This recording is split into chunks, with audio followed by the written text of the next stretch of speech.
I mean, it's an amazing trip. I mean, watching him grow better every year, get better every. Like I said, I really didn't find out how good he until I was ended up playing left until I field in ended up Seattle playing and left found out how field much in ground Seattle we and covered, found out how much what kind ground of we player he covered, was, what kind of offense player he was, player what kind he of was. offensive and player home he runs. was. You got to understand. And home runs. You got to understand. I played From with the 82 to Yankees 86. from 82 to 86. Don Baylor, Don Baylor, Mattingly, those guys hit behind. And when I went to Seattle, and I had a 20-year-old kid hit behind me, I got more fastballs behind me. I got more fastballs, and I ended up hitting 377. And I ended up hitting 377. You know, that right there in itself would take. You know, that right there in itself would take. I'm sure you're asking that a lot, but to play Major League Baseball alongside your son, do you still look back at that and Always. and think about it? I think about it every day. You know, I mean, like I said, it's been an amazing trip. And when I got the opportunity to go to Seattle and play with him, you know, all I got to do is think. Bill White, who was the National League president at that time, that really talked to Marge Schott, because I had retired. And the situation was, being retired, I had to wait 90 days before I was able to come back and be reinstated. And Bill White called me and he said, no, you sit there and I'll call you back in 15 minutes, which he did. And he told me to call Marge Schott, thank her, because they switched it from retirement to release, and I was able to go to Seattle and play with Junior. Everybody's got a favorite Junior moment. Which favorite highlight, favorite moment? My favorite was when he made that throw all the way to home plate to get Kelly out at home, and I called him and told him he should have hit the cutoff. And he said that was the best throw I ever made. I said it still was an ugly throw because you had to throw it all the way to home. You got to hit the cutoff, man. It's not fundamental with baseball, you know that. Did you ever miss a cutoff man again? Yeah, well, you know that. It's just a few cutoffs then. More about the kids than anything. You know, I didn't have the opportunity that he had in terms of staying close to them. Right? You know, I mean, my job was to play ball and then provide for my family, which I did. And it was a totally different time because I wasn't making the kind of money that he makes. You know, if you think about it, when Trey had a football game and he's little, and you know, Junior was somewhere else, he can lease an airplane and fly home. I couldn't even get a cab to go over. So it's totally different. But I praise him because he's always been that close to his kids, and I tried to be close to mine, you know, my three. So it was a little tougher for me, but I was there for him whatever they needed. Well, now he's MLB Youth Ambassador too. He just seems to always have had a way with kids, not just his own, but kids in general. Where does that come from?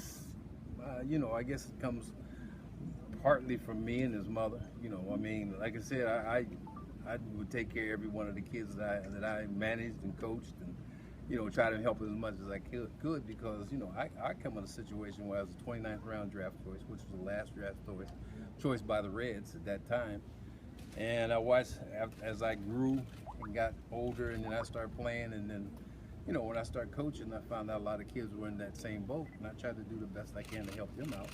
And he's always been that way. I remember when he got drafted, I had 6 trapeze gloves, brand new, up in the closet.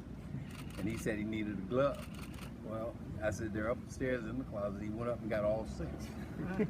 Instead of him taking 2, at least I expected 4 to be there, you know, but he took all 6. And when I went to see him play, he had given all the players a glove that didn't have them. Like I said, everyone tried to emulate his style, which is the hardest style I've ever seen. But he made it work for him, you know, and that's just the way it was. What was so odd about it? Well, the wiggle, he was stood straight up, and you always see, you know, he tilted his head and all that. That was ugly.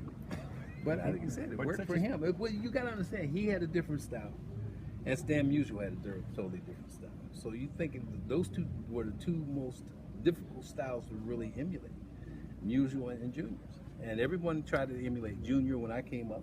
I mean, not Junior, Stan Musial. When I came up, you know, I had to back to the pitcher and see his numbers. Yeah, I mean, we did that when Stan was coming up, or in the big leagues. And then I watched everybody try to do what Junior did. And the backwards hat that everybody emulated with Junior, that came from you too? Not necessarily. It was a situation where everyone says he disrespected the game. One guy did anyway.